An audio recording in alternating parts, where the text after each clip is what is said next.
Guys, today I'm going to be so generous because I'm going to share with you guys where I also source my hair. So if this is something that you've been wanting to do for years, honey, then please stay on to the video.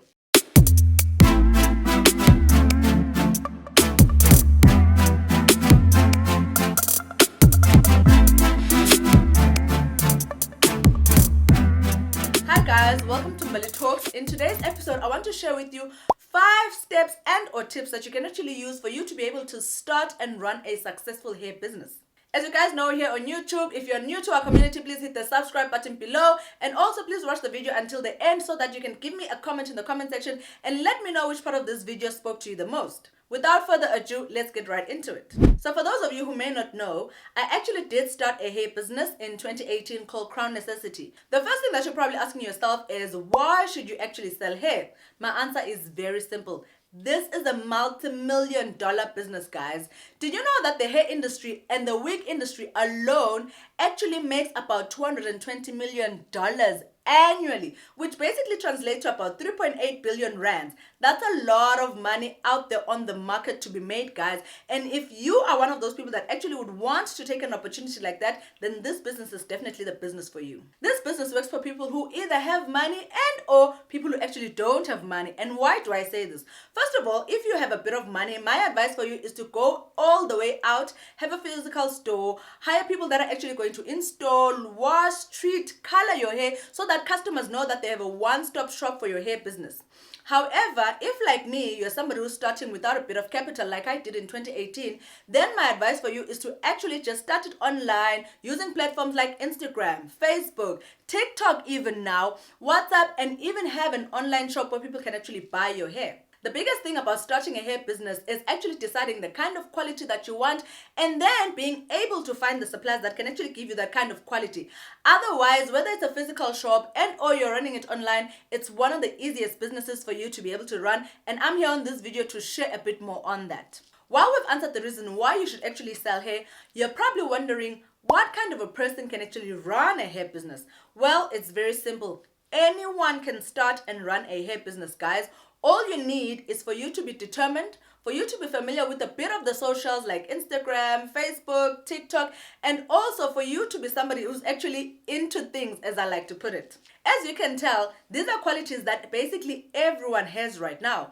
All you need is for you to be able to know, first of all, the kinds of hair that is out there that you're willing to sell, whether it's straight, whether it's curl, Peruvian, Brazilian, there's even Chinese hair recently, guys.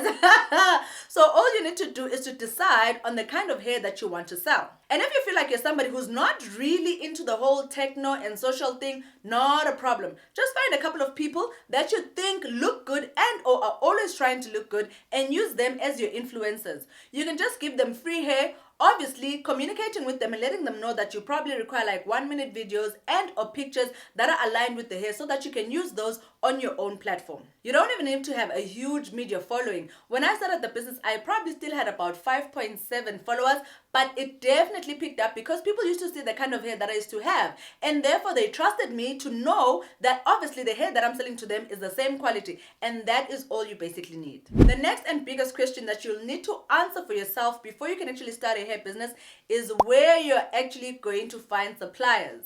Guys, today I'm going to be so generous because I'm going to share with you guys where I also source my hair. So if this is something that you've been wanting to do for years, honey, then please stay on to the video. So hair can be supplied in 2 ways. 1, universally from all over the world, or 2, locally from right here in South Africa.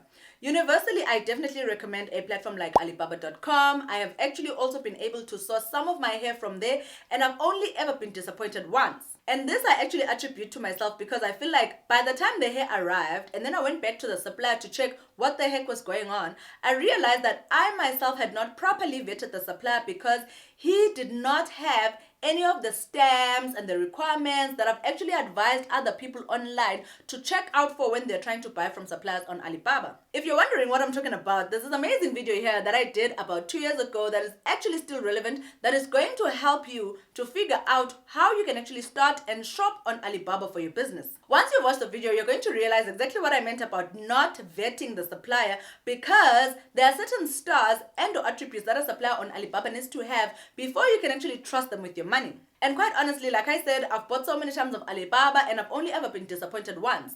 Most of the time people ask me, oh my goodness, how can I ship? The shipping cost is so high. When you start talking to the suppliers directly, instead of just going onto the platform and clicking add to cart, you're going to realize that they literally charge anything from $25 to $45 for shipping for something like hair, because hair itself is actually a bit lightweight. And therefore the cost only grows if, like me, you're a bulk supplier, which of course is definitely what you're going to end up becoming if you go into the hair business. Another way to source your hair is locally, which basically means you need to take your time to go into the different China malls and Dragon Cities, etc., trying to figure out suppliers that can actually provide you good quality hair. What I do know about people who actually sell hair is that sometimes they don't mind selling cheap quality hair. But if you're like me and you want high quality hair, you're probably going to be very picky with the kind of supplier that you're going to choose, whether universally and or locally. I will be doing a video following this one where I'm going to be sharing with you exactly the kind of shops and or places, or even online, that you can check out besides Alibaba, that you can actually check out if you want to supply hair for yourself and your business. Another consideration that you need to make before you can decide where you're actually going to buy your hair and or where you're actually going to find suppliers for your hair business is the fact that, do you want to buy ready-made wigs, or two, do you want to buy bundles? All of the platforms that I'm going to suggest in the upcoming video are platforms that can actually work either way, whether you want to make and or you actually want to buy ready-made. However, there are certain distinctions that I will need you to put into consideration before you can decide whether you're doing the hair wig as it comes and or you're buying bundles in order for you to be able to make. Now let's move on to the fourth step. This is the important considerations that you need to make about your business. After you found suppliers, after you've decided that definitely it's a business that you're going into, I need you to sit down with yourself and properly study the following. First of all, you need to decide whether you're going to be supplying ready-made wigs and or you're actually going to be sending bundles, or both.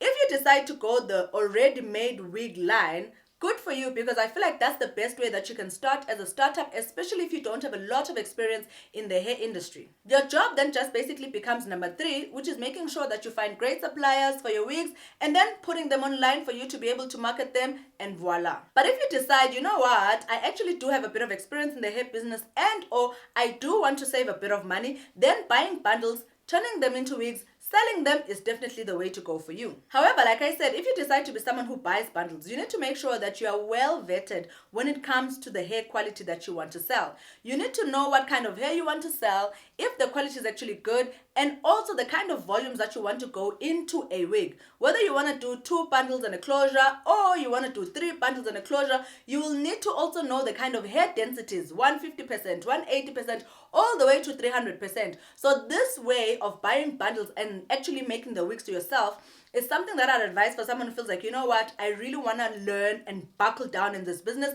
and I'm willing to go all the way out, because there's a lot of other things that you need to go into play. In addition, if you decide to buy bundles, then you need to find yourself a wig maker if you're not the one who's actually going to be making the wigs. There's a lot of places where you can find wig makers. I do know that a place like Dragon City actually has a lot of the ladies that make wigs sitting outside the hair shops that are willing to work for you. Yours is to just experiment with maybe 2 or 3 or even all the way to 5 if you have a bit of money so that you can make sure that by the time you settle on your own wig maker, you've actually find someone who's actually good at what they do. Another important thing that you're going to need to consider before you can actually start your business, still under point 4, is whether you want to sell luxury wigs or cheap hair. For me, I always wanted to sell the kind of hair that I was going to be proud of and the kind of hair that was obviously going to last. For example, this wig, I've had it for the past 3 or 4 years. And I thought to myself, that's the kind of hair that I want to sell, because I don't want clients buying hair, then 2 days later they are complaining, I've washed the hair, it's not doing this, or I've tried to curl the hair and then it burned. So I stuck to luxury wigs. Unfortunately, unless you are able to properly target your target audience, you're going to struggle with luxury wigs because they really require you to go all out when it comes to the marketing in order for you to convince people why they should pay you anything from 3.8 all the way to 10,000 Rand for a wig. But once you've locked down your customers, people are always going to know that the one place where they got very good quality hair, which has probably lasted them for like 4 or 5 years, like some of the customers that I've had over the years, then you're not going to have a problem with getting the word out there. But you will need to know that your business is going to start out a bit more slow before it can actually go boom. If you decide, you know what, I don't care about the quality of the hair, I don't care whether it can last for 3 years, I just want to start making money now, then my advice for you is to go the cheap hair route. But don't try to cheat your customers by saying, oh, this hair is great quality, it's going to last you for 3-4 years, so pay me 3,000 Rand. No. Just know that if your hair is cheap quality hair, you're probably selling it from anything between 800 to probably 2.5. And there's absolutely nothing wrong with that because there's always enough sunshine for all of us. There will always be someone and or customers who feel like, you know what, as much as I would like a wig that does this in the wind, but if it's going to cost me 10,000 Rand, then I'm not willing to spend that amount of money. But I'm willing to buy a wig for 1.8 that I know will probably last me for the next 12 months because I'm assuming I'm going to keep buying different wigs. So I'm going to just keep interchanging them so that I can try and span out how long they're actually going to last. Then that's your business for you. In my experience, I found that people generally prefer cheaper wigs. So if you're starting out and you don't have a lot of knowledge on the business, then start out with the cheap hair business line. And now, my last and final step on how you can actually start a hair business and actually make it successful is the marketing. Guys, I'm not going to lie to you. Trying to market a hair business is a lot of work. And if you're somebody who feels like, you know what, I'm a technophobe, I don't like social media, I don't like being online, I don't care what happens where, don't start a hair business. But if you're someone who feels like, you know what, I kind of do dabble in social media, I'm just not well versed with how you can actually turn social media into a business, then my advice for you is to either learn and or to actually bring other people on board like influencers that are actually going to help you when you're starting out your business. I know when you think influencers, you think, oh my goodness, now I must give out free hair. Yes. You will need to give out free products if you're not well versed with actually using the hair yourself. Because a lot of people that are going to buy hair want to see it on someone. Want to see someone they always follow who always looks like they're looking posh and looking good before they can actually trust the brand that they're trying to sell. An example is a brand like Ewin's Hair. Ewin's hair quality is crappy, guys. Like, I'm sorry to say, but it's not one of the best quality hairs that I've ever found. But because their marketing strategy involves sending hair to almost everyone all over the world, they grew up like this. Without people even questioning, without people even checking the quality, they went and bought the hair. It's only after people started buying the hair that they realized, well, actually, we could have just stuck to our hair brands that we're used to. However, I will give it to them that when you check the prices of the hair, it kind of makes sense why the quality is a bit, because quite honestly, you cannot expect to buy a quality weave for 900 Rand. Guys, it's never going to happen. Even if they try to say to you, buy 3 weeks for 2.5, get a 4th one free, the minute anyone says that, you know what?